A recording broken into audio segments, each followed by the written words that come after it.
need you to move off the property, please. Some shots were fired.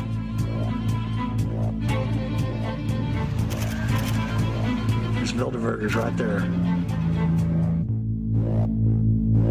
The Trans-Texas Corridor is a vital part because we stop here in Texas. We stop the New World Order right here in Texas. This thing started here.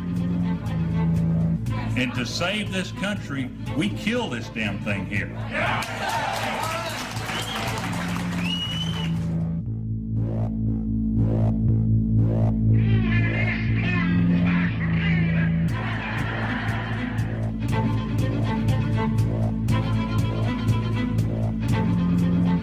There is a chance for the President of the United States to carry out a phrase his father used, and that is a New World Order. Your New World Order will fall. Humanity will defeat you. The answer to 1984 is 1776.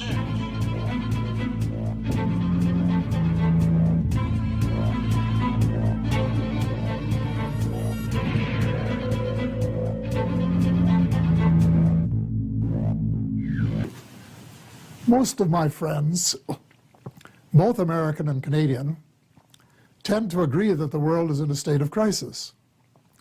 But very few are aware that the problems are not natural phenomena. They have been engineered by a very tiny elite group of rich, ruthless, and power-hungry people who have been deliberately keeping the majority of decent, hard-working taxpayers totally in the dark.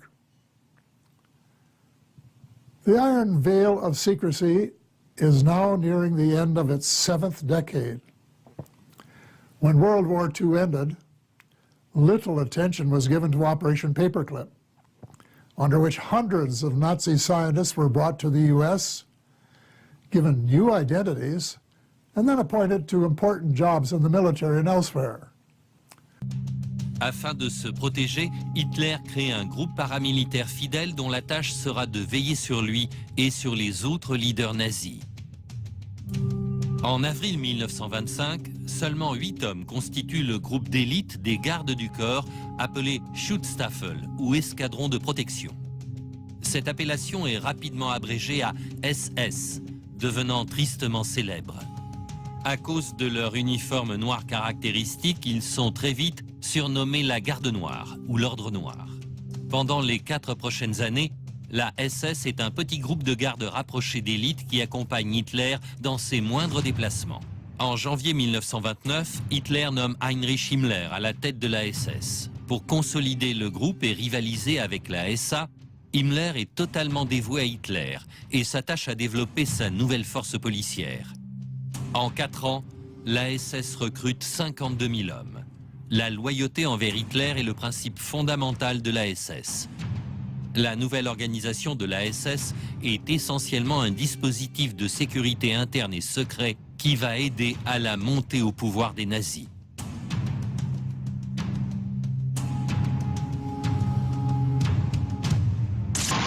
Hitler a été fondé sur la conviction que l'humanité fait un mauvais usage de la liberté. Ce que nous n'avions pas prévu, c'est que si on essaie de les priver de leur liberté, les hommes résistent. La guerre nous a beaucoup appris. Il fallait que l'humanité renonce à sa liberté de son plein gré. Après la guerre, les Shield furent fondés et j'ai été recruté. La nouvelle Hydra a grandi, un magnifique parasite à l'intérieur du Shield. Depuis 70 ans, dans le plus grand secret, Hydra a alimenté les crises et tiré profit de la guerre. Et quand l'histoire ne coopérait pas, Hydra a changé le cours de l'histoire. Hydra a créé un monde tellement chaotique que l'humanité est maintenant prête à renoncer à sa liberté pour obtenir la sécurité. Quand le processus de purification sera terminé, le nouvel ordre mondial d'Hydra verra le jour. We have before us the opportunity to forge for ourselves and for future generations a new world order, a world where the rule of law, not the law of the jungle, governs the conduct of nations. When we are successful, and we will be. We have a real chance at this new world order, an order in which a credible United Nations can use its peacekeeping role to fulfill the promise and vision of the UN's founders. Rien ne nous arrêtera. J'achèverai ce que vous avez commencé.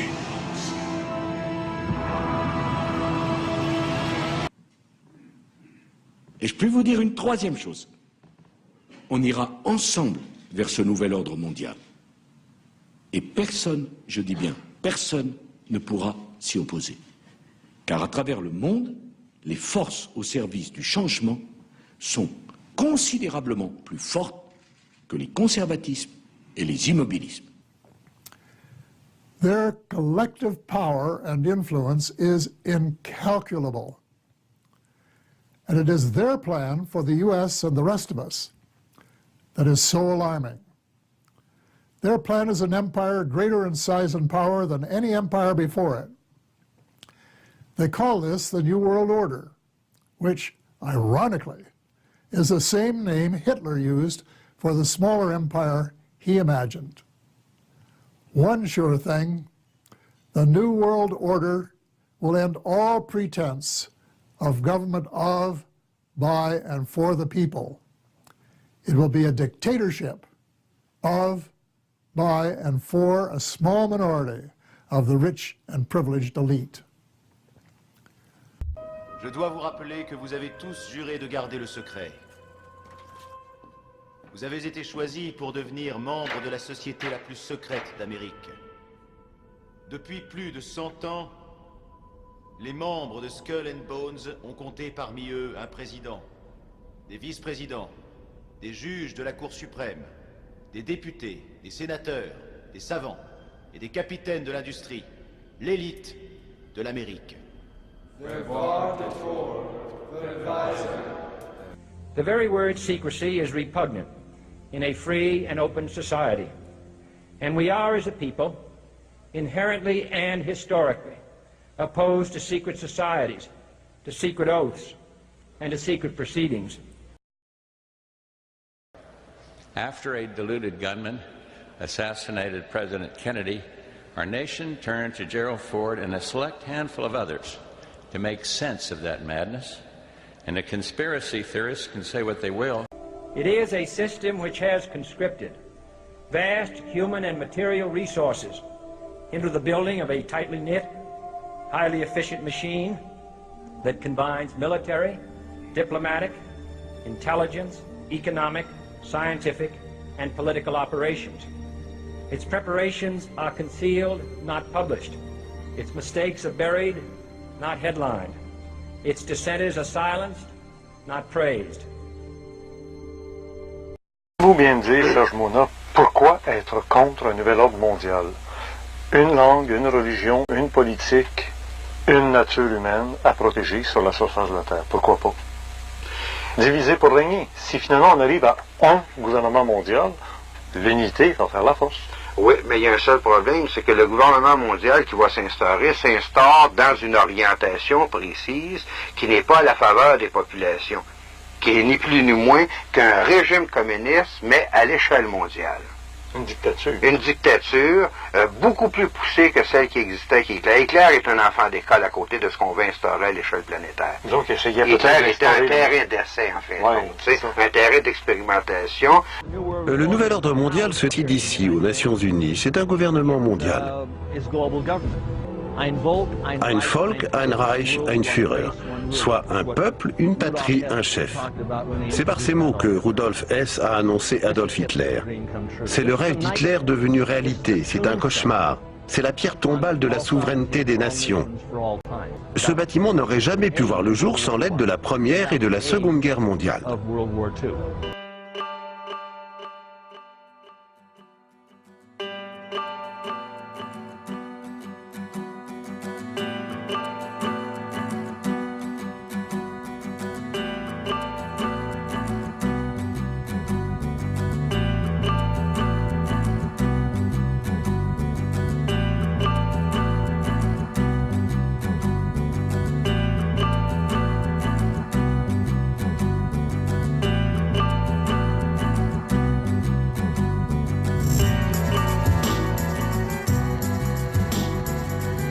Étant donné l'état de notre monde actuel, un nouvel ordre mondial semble être une grande idée.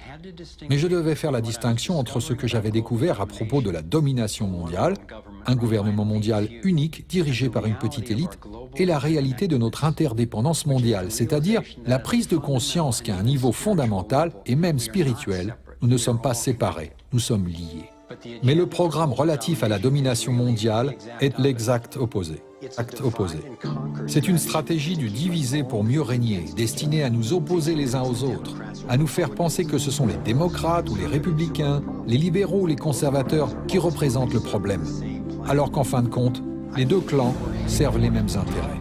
Je crois que nous nous dirigeons vers une autorité mondiale totalitaire, en réalité une dictature militaire menée par une petite élite qui possède tout le pouvoir et établit toutes les règles. S'ils y parviennent, il n'y aura nulle part où s'enfuir, nulle part où se cacher. Pensez-y. If you need a painted picture of what is happening, let's recognize how history repeats itself. In February 1933, Hitler staged the false flag attack, burning down his own German parliament building, the Reichstag, blaming it on communist terrorists. Within the next few weeks, he passed the Enabling Act, which completely eradicated the German Constitution, destroying people's liberties. He then led a series of preemptive wars, all justified as necessary to maintaining homeland security.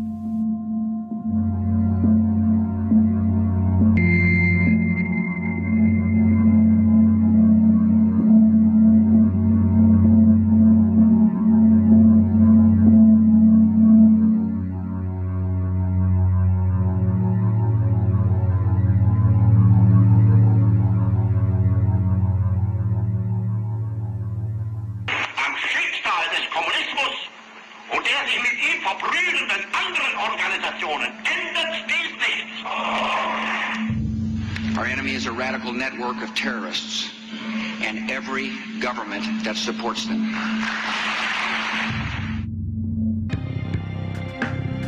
It is important to note, Nazi Germany's war effort was largely supported by two organizations, one of which was called IG Farben. IG Farben produced 84% of Germany's explosives. One of the unspoken partners of IG Farben was J.D. Rockefeller's Standard Oil Company in America. In fact, the German Air Force could not operate without a special additive patented by Rockefeller's Standard Oil. The drastic bombing of London by Nazi Germany, for example, was made possible by a $20 million sale of fuel to IG Farben by the Rockefellers Standard Oil Company. This is just one small point on the topic of how American businesses funded both sides of World War II. One other treasonous organization worth mentioning is the Union Banking Corporation of New York City. Not only did they finance numerous aspects of Hitler's rise to power, along with actual materials during the war, it was also a Nazi money laundering bank, which was eventually exposed for having millions of dollars of Nazi money in its vaults. The Union Banking Corporation of New York was eventually seized for violations of the Trading with the Enemy Act. Guess who the director and vice president of the Union Bank was? Prescott Bush, the father and grandfather of former U.S. Presidents George W. Bush and George H.W. Bush. When you read human history, when you study it, all you see is elites trying to dominate, subterfuge, Machiavellian backstabbing, and somehow in the last 50 years they convinced Westerners that the government's fine, can do no wrong, trust them. How did this happen? It's easy to lead sheep. I mean, people just follow. They don't want to believe these things will happen. No way, we'll just follow along with the norm. That's all. It's just makes it easier for everyone. And other descendants are suing Yale University and the secret society known as the Order of Skull and Bones, claiming Geronimo's skull was stolen back in 1918 by Yale students, members of the secret order.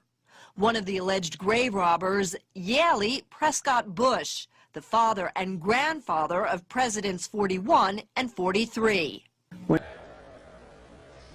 After a deluded gunman assassinated President Kennedy, on raconte toutes sortes d'histoires. C'est vrai. Tout est vrai.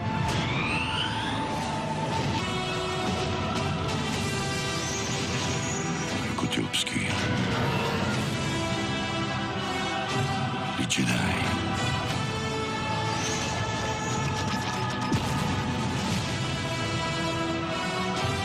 Ils existent.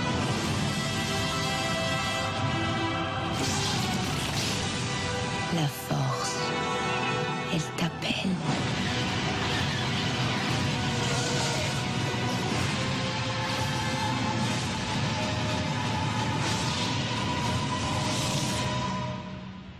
Laisse-la t'envahir. Without debate, without criticism, no administration and no country can succeed, and no republic can survive. That is why the Athenian lawmaker Solon decreed it a crime for any citizen to shrink from controversy. And that is why our press was protected by the First Amendment, the only business in America specifically protected by the Constitution, not primarily to amuse and entertain, not to emphasize the trivial and the sentimental, not to simply give the public what it wants, but to inform, to arouse, to reflect, to state our dangers and our opportunities, to indicate our crises and our choices, to lead, mold, educate, and sometimes even anger public opinion. This means greater coverage and analysis of international news, for it is no longer far away and foreign, but close at hand and local. It means greater attention to improved understanding of the news, as well as improved transmission. And it means, finally, that government at all levels must meet its obligation to provide you with the fullest possible information outside the narrowest limits of national security. And so it is to the printing press, to the recorder of man's deeds, the keeper of his conscience, the courier of his news, that we look for strength and assistance, confident that with your help, man will be what he was born to be, free and independent.